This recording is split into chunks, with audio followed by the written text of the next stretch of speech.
blessing. Years ago in Scotland, the Clark family had a dream.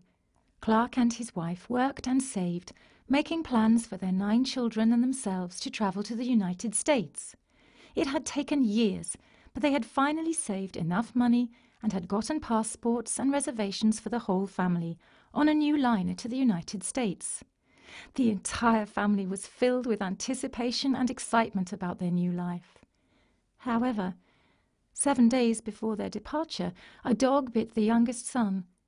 The doctor sewed up the boy, but hung a yellow sheet on the Clarks' front door. Because of the possibility of rabies, they were being quarantined for 14 days. The family's dreams were dashed. They would not be able to make the trip to America as they had planned. The father, filled with disappointment and anger, stomped to the dock to watch the ship leave, without the Clark family. The father shed tears of disappointment and cursed both his son and God for their misfortune.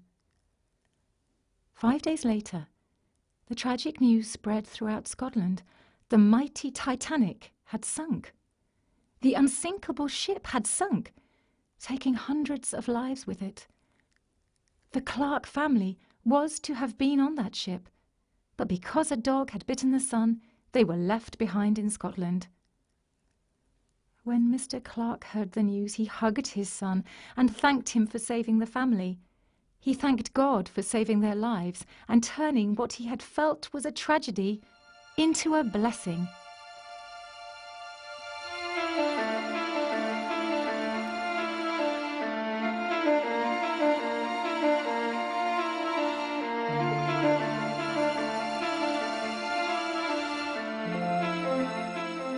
Packing parachutes. Charles Plum, a US Navy Academy graduate, was a jet fighter pilot in Vietnam.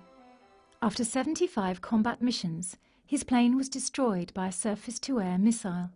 Plum ejected and parachuted into enemy hands. He was captured and spent the next 6 years in a communist prison. He survived that ordeal and now lectures about lessons learned from that experience. One day, when he and his wife were sitting in a restaurant, a man at another table came up and said, "You're Plum. You flew jet fighters in Nam from the carrier Kitty Hawk. You were shot down." "How in the world did you know that?" asked Plum.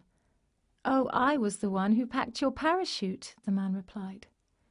Plum gasped in surprise and gratitude. The man smiled and said, "Yep, I guess it worked." Plum assured him it sure did work. If your chute hadn't worked, I wouldn't be here today.